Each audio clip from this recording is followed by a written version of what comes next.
Greetings, people of the internet. It is I, that Canadian Bango, back again to bring you red hot news and excitement for this week of anime. I'm also so excited. My bat fell down. It's my new setup. It wasn't up yet.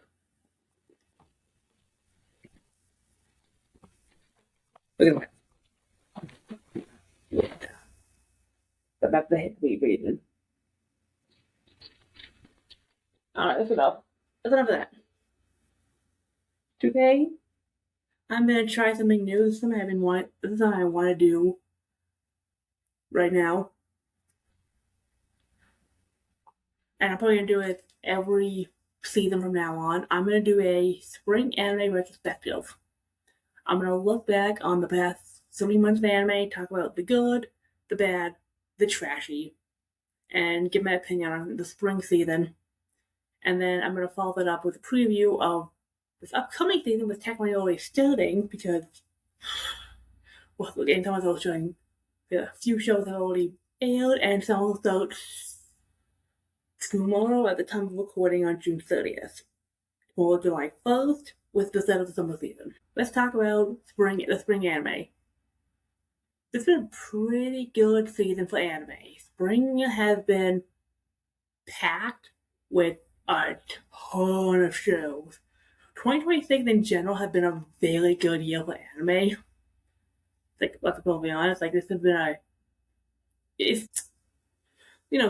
spring's been a really good season. 2026 in general has been a very good year for anime. Like, if you are getting into anime right now, it's peak time to be an anime fan. Because winter was stacked, spring was stacked, summer was things will be stacked, and it's stacked with mainly a lot of really good shows. There's definitely bad. We'll get to the trash, but yeah, no, it was a very good spring. Like, and yeah, really the highlight that everyone was talking about because it's like, oh yeah, no, the final show. So, but let's talk about a few things that I actually really liked. So, yeah, everyone's gonna talk about the Icona by Nashi, which was great. I think being on YouTube helped that show a lot, and Icona by Nashi was a really solid show. It was fun. There was a good animation. It was an enjoyable romp. Season 2 was coming, so it's like we got more. Wish I Had Atelier is another one that everyone was hyping, and Wish I Had Atelier 100% lived up to the hype. I had no idea going to Wish I Had Atelier. That's what people were saying, and those like they were blown out of the water because that was like one of the best shows all year. It was a gorgeous masterpiece. It was a wonderful story. The characters were so well defined. It was great. I can't say it's perfect, but although knowing bug films, I know we all thought it was gonna be like Dawn 100, and no, we didn't get any delays like Dawn 100. That being said, still ends on a really bad cliffhanger. So bug films didn't completely change what they were doing, but hey. And then you had stuff like Nippon Sangoku, which is probably like the most underrated and one of the most brilliant dramas of the spring. Like, it was definitely about. I wouldn't say the dark one because people were praising it, but. And it did well because Amazon Prime. It's still the hook on Amazon Prime. It's like, I think Amazon basically found their niche where it's like, you're gonna have people who are on Amazon who looking for content. They're gonna come across these shows, and Nippon Sangoku with a good historical epic that will scratch the itch for a lot of people, and not just anime fans. And I think it succeeded. It was a brilliant story. It had a brilliant narrative drive. It had some, and an interesting. It had an interesting world. It had an interesting cast of characters, and I enjoyed watching it every week. ReZero season 4. ReZero is probably one of the best isekai of the last decade, and season 4 nailed it. It's like, my God, it took 3 seasons worth of build up and topped all of it. It's one of the best seasons of reveal. So for every single episode ended on a major note. We got some great stuff from Subaru. I think Subaru, is this great character. We got to explore more of who Subaru is a character, and I'm curious to see where they're going to take it because it's coming back in summer. I know we have to wait 2 months. But it's like, you know what? 2 months is a small price to pay for Peak. Speaking of Peak, Dr. Stone finally ended. I think that could be stated that Dr. Stone, for everyone who complains about how shonen haven't had good endings, Dr. Stone nailed his finale. Like, it took 7 years of watching Dr. Stone, and it ended on a note where it's like, this is what people watch Dr. Stone for. This last season saw them do what they started to do. They went to space. We got the answers to Why Man, and we got to see science evolve. And everything I watched Dr. Stone is like, this is what it's all about. It's like,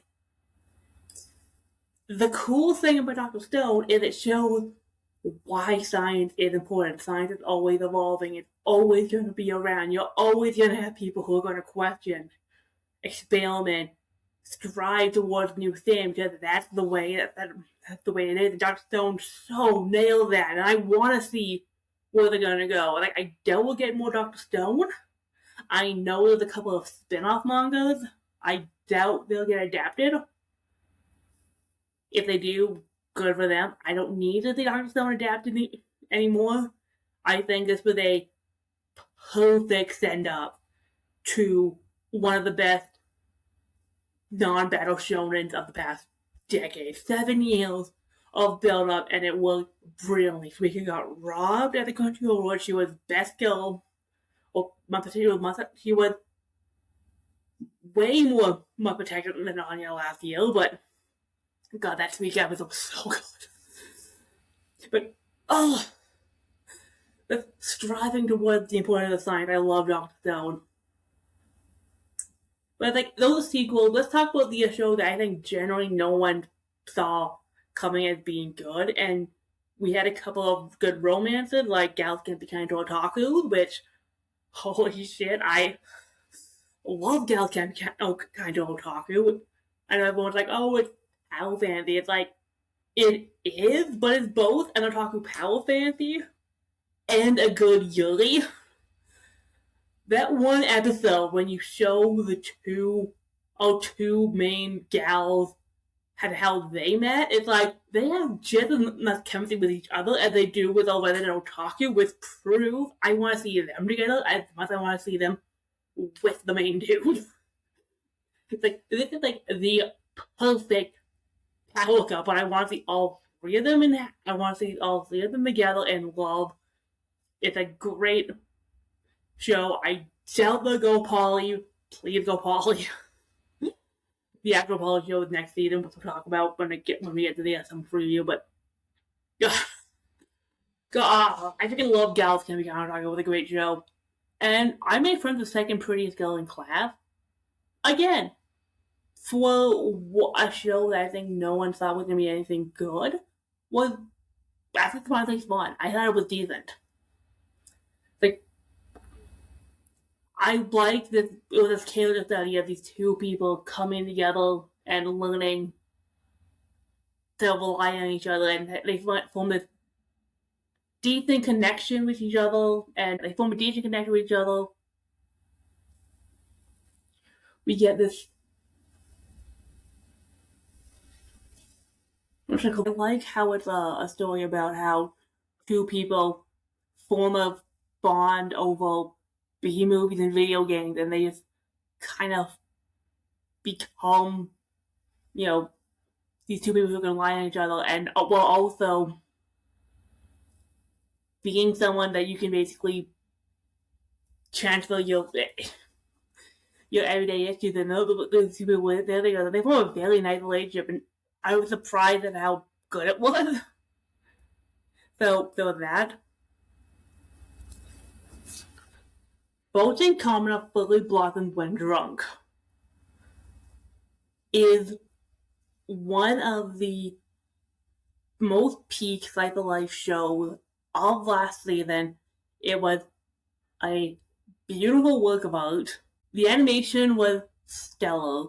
The character writing was good, and for a show about college age girls getting together to basically drink.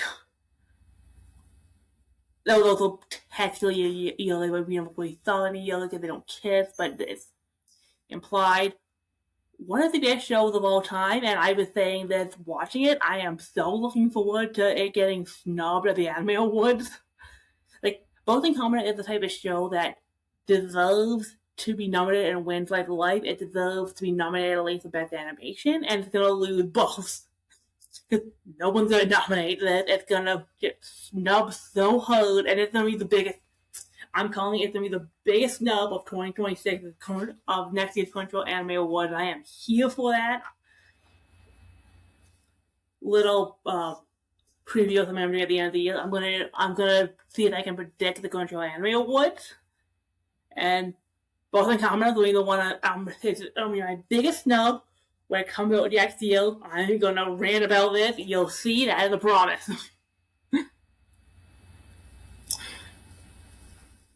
Speaking of Yuri, go for Nakamura-kun. Speaking of Yuri, it's technically BL. Yaoi, whatever. Probably one of the other best romances of this year. I mean, I thought the romance go, it was fine. I thought it was a decent romance looking into how I feel like, but a story about how you have a guy like Nakamura who with this is bowling anxiety, Nakamura is one of the kids you can so relate to, but just watching him try to befriend Hirose and just watching the two of them get closer, and you're like, this is such a cute romance, and I have no idea what's in store with Nakamura. I'm probably not gonna get more of it, but it ends on a perfect note, and it had this good character writing and drama. I enjoyed it immensely. So, Reincarnated the Vending Machine season 3 came back. This is a fun show. And this is probably I think this will be the last we're getting of the vending machine as a guy, and it goes on a great deal because everything was just so freaking insane. I mean, they wrap it up pretty closely because the dungeon is destroyed by the end of because the dungeon is destroyed, and they defeat the Netherlord guy that they've been building up 2 seasons. A lot of them made up story completed, but it's like, this is my most fun isekai of all time. This is how you take the isekai and you subvert stupid isekai tropes. Foxo is one of the best isekai protagonists of all time, and he is a freaking vending machine. And we introduce another vending machine, and we introduce another character who is reconnected the field. He came, they teased him in season 2. We got to see Field in season 3, and that was one of the best episodes. It is a bit trashy, but it's like, no, you can't talk about Spring and not talk about Vending Machine season 3. Or Cotton's Elite season 4, which I like. I know the people who are like, Cotton's Elite season 4, really? It's like, it's a good show. It's a really good show. It's like, although I said that because I know people like how the plot is.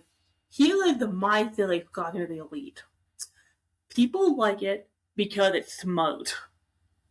Because it's people standing around and talking and playing mind games, although the audience is watching this show, realizing, yeah, I'm keeping up these mind games. I'm smart enough that I can keep up with Classing the Elite. This is making me feel smart, and so I'm with it. That doesn't mean it's a good show. Like, I don't think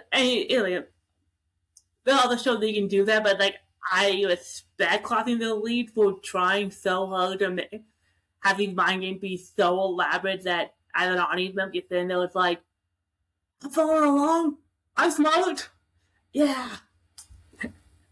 Like, compared to like these other guys who are watching stuff that, pure eye candy and this, kawaii and they, I'm smart. I can watch anything Crossing the Elite. I'm better than other anime fans, and that's why I think Crossing the Elite is so popular. But like, is the stretch? Probably, but that's my theory.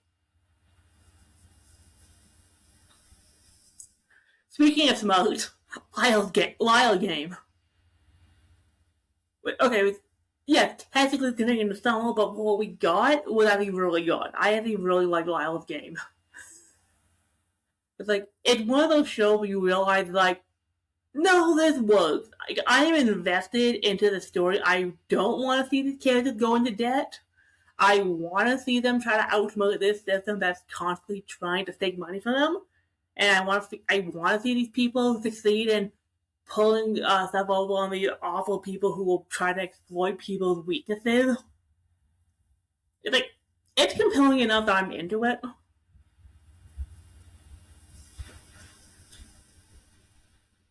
This is gonna be okay. Okay, so the next one is gonna be weird. I liked the clutchy class model and Miguel short skirt. I don't know what. And then one was like, yeah, it's a weird title. I think I have the clutch and the skirt. It's definitely more calm than rom, and there's some good romance in it. But when it's funny, it's funny. There's some good jokes in the show. It will. Now, I wouldn't say it's the best comedy, particularly because I know it's coming out next season, but it's a good comedy. And it's like, if you want some good jokes making, just, riffing on some of this out there outrageous thing, it's a good time. I enjoyed it. I also enjoyed Snowball Earth, which Snowball Earth is like one of those shows where I know a lot. I don't know how people feel about Snowball Earth. Like, apparently it's only got a 6 on Mal. I don't think it deserves that. I think it deserves to be higher. It's a good mecha. I like the world. I like the idea of how these kaijus came to Earth. Earth have become a frozen wasteland, and I like the idea of Snowball. I can't say I'm saying that thing like, oh, I'm super hyped for more Snowball, but like, I enjoy my time with it. And like, I think anyone who sat there that's like, I just wanted a good new mecha, it's like, it's a good mecha. It's like, controlling mecha I don't know, here's the thing, people. Mecha as a genre is dying out. There's a very few mecha shows that people really still watching. It's like Gundam. So when you have something like Snowball Earth come out, and it's like, okay, so mecha is still around. I don't think it's going to change too many hands, but I thought it was a good new mecha series that will probably get people talking in the future. I mean, like, you don't need much from mecha. You put an anxious teen in a robot, and you have them fight a couple of kaiju in space, and it's like, that's all you really need. And the fact that his story is, it's Tetsuo trying to make 100 friends just because and have his story be that he spent most of the year, he spent a lot of his youth piloting a giant mecha instead of going to school, but although school was miserable because he was all social anxiety, it's like, it's an interesting hook for a series. I don't know, I'm kind of into it. We'll see what happens. I think we're getting more Snowball, so we'll see what happens. Then we have Always a Catch, which was a great pseudo villainous series. This was a fun series. Like, okay, coming off of Winter, well, we didn't really have a good villainous show. Spring Game has two, and I'm so happy that Always the Catch was good. Which, like, oh, I'm so into this. Like, I'm so into this story. I thought it was. I guess I got turn any heads, but it was fun. Now, what people don't talk about, and I think it's like one of my favorite shows of last season was Alien the Southpaw. I knew, okay, I think only like halfway through episode one, I kind of said they was like, this is a show that was made for me. This is not going to be not. This is going to be one of those shows where it's like no one's going to talk about this, but like this show was made for me. Like this was a great show about Otis and the process of creating art and what it means, and the people who go into art-related jobs, and the failing people who go in there. So through basically three characters who are approaching art from completely different points of life. Like you have a main dude who likes art but doesn't have a talent for it and wants to make money, so he goes into artistic design for advertising film, which is a way to use, which is a liable thing, but because he has no talent, he's always overlooked by people who have talent, who are also in this field, and watching these people at this ad agency and their struggles with art is all terrific storytelling. I love the way it goes back and forth through time to, tell other people's stories of how they rose to power. I love seeing what the name kind of who they introduced late, who is the model. I think her story is super interesting. I love when they bring her in, and she had a connection to both our main dude and the traditional alien, and her connection to the two of them is so much fun because she's just the perfect for both of these kids. And then you have Alien, who is the typical artist, and I love her journey of just wanting to create art and going into art, and then her and the one friend travel to America to try to make a difference because the art thing in America is very different from the art thing in Japan, and how that story unfolds. Okay, and I love how so much of the story will just cut between all of the, particularly these three characters, but also like jump forward in time and go into like other characters connected to these three and how these stories interconnect. Like this is like one of the, again, probably my personal favorite of the season, and I liked a lot of stuff we got, but From the Southpaw was like one of those shows where it's like I'm just so with this show. This is just one of those shows that I'm just in love with.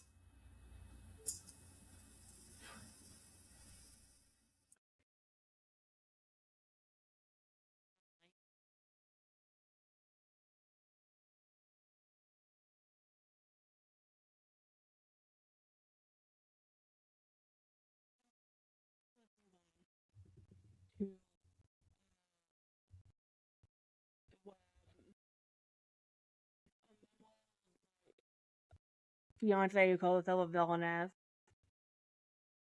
which was the other villainess at the guy this season, and was also a ton of fun. Like, what a good it is. Okay, so with scream through the rest of this season. Yeah, my fiance who claims himself to be the villainess was a good villainess show. I thought it was well handled. It was an entertaining way to subvert the villainess subgenre because there were so many villainess stories that having the story be from the point of view of the guy in the story who has to react to this woman who had a bunch of insane stuff talking about, this world being something that was a video game and conquerable routes and scenarios and all the events that make no sense because it's a real world, but it's like, oh yeah, no. Where I come from, this is a video game, and in this route, this happened, and what the heck is going on? I don't know, so whatever. Yeah, no, it was fun. It was a really, really entertaining story. Same with that time we got reincarnated as Slime season 4. Slime just continues to impress. And I know after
fight. I think it was a good pull. It's like, so, yeah, I can't say I'm too mad. I can't say I'm too mad about Rumble the Fight. Or I can't say I'm too mad about Ruth the Vital. It's like Ruth the Vital. It took me to like episode 3 or 4 to realize, okay, this is a parody of shonen, using a bunch of shonen tropes. And I don't know, like, well, you didn't see the opening. It's like they played pretty straight. I know. It's a pretty. I don't know. At the beginning, it's pretty straight as an action show, but like when you get to episode 4 and you introduce Elizabeth's backstory and all stuff with Elizabeth, like this is a parody. This is a parody of shonen tropes. Because like if they weren't roasted and they were human, this would be the most generic shit. Because these characters are so generic, but like the fact that they're roasted is what makes it funny. So yeah, it's a parody. It's supposed to be a comedy about freaking roosters fighting demons. And it's stupid. It's real stupid, but it's also really fun. I think it was a good pull for Disney. And like, yeah, those are all the shows that I enjoyed from last season. Now let's talk about the bad. Let's talk about Missing Song Ghost Concert, which was the worst show of last season. I know that people be like, oh, what, like, really? That is like, y'all didn't watch Missing Song Ghost Concert. It is so bad. I'm gonna unearth something that I know we've been memeing on for a while. But you guys remember Promised Neverland Season 2? And this is not me pulling into the meme. This was worse than Promised Neverland Season 2. Like, remember how we were all complaining about, like, at least Promised Neverland Season 2 had decent pacing until the last episode. This was like, they had way too much story for 13 episodes, so things were cut, things were not, well, destroyed, things were whatever. The ending is awful. It's an awful ending. Awful. It's one of the worst endings of all time. I said it was like, yeah, some of the worst. It's the worst finale of all time. It's like, the fight made no sense. There was a betrayal. There was a death. The fight with the one Phantom was over way too quick. There was like one song, and then they said that's only an epilogue. And then I'm not even getting into that last episode, which was, it's like this last episode 12. It's like, why then episode 12? It's like, no, on this. Why? Wait, this makes no sense. Why was this the story? Like, this makes no sense. This is way more like, bad show. Bad show. For anyone who's like, oh, it's the worst, like, no, it's the worst. Like, I'm gonna use the same way in the trashy. At least Petals of Reincarnation is an insane trash watch. Like, I'm getting caught up on Petals of Reincarnation right now. At least Petals of Reincarnation is trashy. It's like, okay, no, this is not good, but it's like, this is entertaining how bad shit this show is. It's like, I mean, what, you slit your own throat to unlock the talent of who you were in your past life, which could be bad. Like, no, it's insane. It's a freaking bad shit. Like, the characters are like, weird, they're fighting Hitler. It's like, oh yeah, no, Einstein is a waifu. Oh, main dude had like, it's a phase as Mokashi. It's like, this is insane. It's insane. But it's the same with a Disney animation budget, and it's like, okay, at least it's bad shit. Like, I'm just sitting there saying, it's like, okay, not gonna lie, I can't say this is good, but it's like, I'm entertained by how bad this show could be. Which is different than I can say something like Missing Song when I'm just sitting there, it's like, bored, confused, and not having fun. It's like, Missing Song could have been trashy if I was having fun with it. Like, no, it wasn't even fun to sit through Missing Song. Like, it's fun to sit through Petals of Reincarnation. It's not fun to sit through Missing Song. That's the difference. Pillar Reincarnation, clashing with the Black Cat and the Witch, which is trashy for completely other sense. But it's like, you know, I never got hung up on the whole, oh, she has to kiss the cat's asshole. It's like, that's probably the worst thing about the show, because when you get down to it, it's just a magic school anime, where it's like, okay, so she's going to magic school, here's a bunch of classmates that are quirky, and that's it. It took me way too long to realize it's like, oh, because the magic system is the zodiac sign, everything a character is now the sign of the zodiac. That's really stupid. It's like, it took me a while. It's like, wait, zodiac. Oh, her name is Virgo, so her magic is derived from Virgo, which means plant. It kind of makes sense. Like, oh, one of the guys' name is what's the twins? It's not Capricorn. No, not that. Oh, I should know that. I'm a Fairy Tail fan. Gemini. Like, oh, one of the Gemini. So he's literally a twin. They can basically, he's a twin. They can change sex out. What he can change sex out at will and video daytime. It's like, oh, okay. It took me way too long to realize that that the whole zodiac thing was tied not into the magic system, but also every character's name. It's like, oh. Well, thank God everything character is named after the one particular brand of magic that they have. It's like, that was really convenient.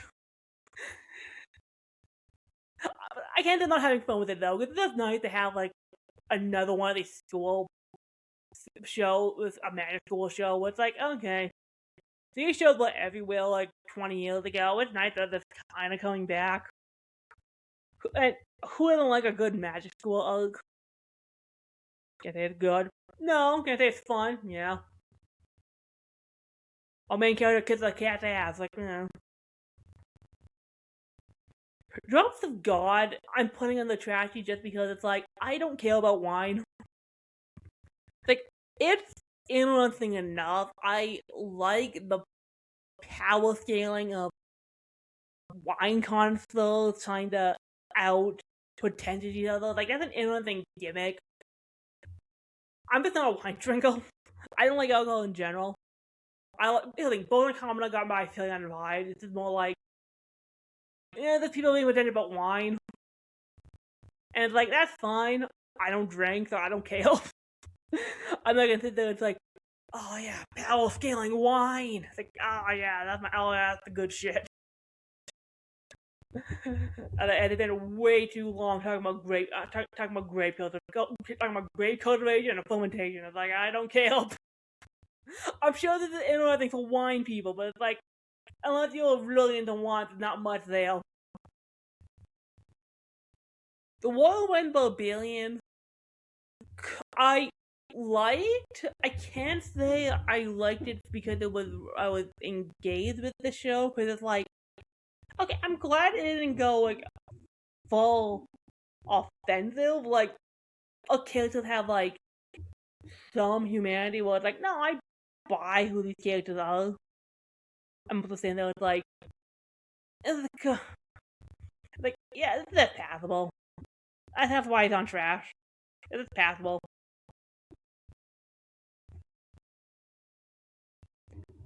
I'm behind on filming Life in Another World season 2, but I love season 1, so, and it's a show about a guy who is just filming. I love this show. I know it. But that being said, I'm trying to have a life, so I felt really behind my anime watching. So I just didn't have time to check High Dive every week. I blame the fact that like Crunchyroll gets like 90% of the shows, and then with all the other services, High Dive is kind of there. Mainly because High Dive is really only accessible on tablet and browser. With like, if you're not on your browser, like you're not on a tablet, it's kind of hard to access High Dive. But I don't blame High Dive. That's their thing. But yeah, I just felt behind all the High Dive shows. That's why I'm finally getting caught on Pillar Reincarnation. Speaking of reincarnation, my ridiculous reincarnation, which is not good. The only new Isekai was my ridiculous reincarnation, and it's really only there for being the most artistic show of last season. Like, it deserves probably the. It's not gonna get it, but I would love to see it nominated for Best Animation just because of the. Okay, outside that one episode that used AI, one episode where they used AI on the uh like for something. Like, outside of that, like, the sheer gall of that show to experiment with animation style and to have every episode be in a different world with every single different world with a different art style. It's like, I am impressed from an artistic standpoint because that studio went balls to the wall with that show. Where it's like, okay, this show's gimmick is basically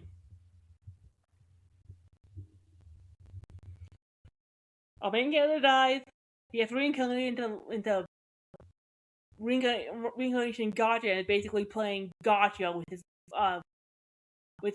reincarnations, and this goddess shows up, and he's basically just recounting how he totally made a fuss of these actual reincarnation stories, and it's funny. Like, there's some good jokes because it's got some really good snug. It's like, if you're the thing that you want to hear like two people riff on how ridiculous a lot of it. I'll go to the thing. It's basically watching two people riff on isekai stories and also generally impressed on the art. It's like, I can impress they did an entirely stop motion claymation. It's like, that was cool. I appreciate that the animators went through the process to actually do stop motion animate this freaking door, or they went really old school with some of the A designs and like a paper cut one, and they filmed people live action. The Tokusatsu one was really funny. Like, I don't know, and this is purely from like, a person who appreciates art. It's like, from that standpoint, it's impressive. And most of the jokes are basically just two people making fun of isekai stories, but not funny. So, yeah, not high out, but if you just want a good thing of making fun of something, it was actually it was an entertaining part of my week. And that's like way longer than I thought, but spring 2026 was a really good anime season. 2026 in general is looking to be a really good season. My next episode is going to be a preview of summer's anime season, which, holy shit, is also stacked. Like, for whatever reason, every single studio had all made 2026 is going to have all the shows come out now in this year. And it's been a good season. I'm actually really happy for that. 2026 has been a good year so far. Like I said, at the end of June, so I'm gonna stop it there because I have way too much editing to do for this. It's probably gonna come up next week. So thanks for listening to this episode of That Canadian Fangirl. Remember to like, subscribe, and follow the episode over on where we get your podcast, Spotify, YouTube. That helps the algorithm recommend this episode to more people. The more the algorithm pushes it, the bigger the audience grows. Speaking of that, don't forget to share this episode on social media to your friends, family, allies, strangers, people you don't know, enemies, rivals, whoever. Get it out there. That's how we grow the audience. And while you're there, follow me on social media. Follow me on my Blue Sky, my Twitter, my Instagram, my Facebook, my Twitch, YouTube, Pokemon, PKNMJ fan, Pokemon J fan, That Canadian Fan, go over there. Go like and subscribe over there. The more people like over there, the more that YouTube channel gets viewed. Wattpad, fanfiction, for my writing. Don't gatekeep. We don't gatekeep community. If you like something, you'll fan of it. Don't let other people tell you otherwise. And remember, when people ask what fangirl do you listen to, it is that Canadian fangirl. Which Canadian fangirl? That Canadian fangirl. Alright, later people!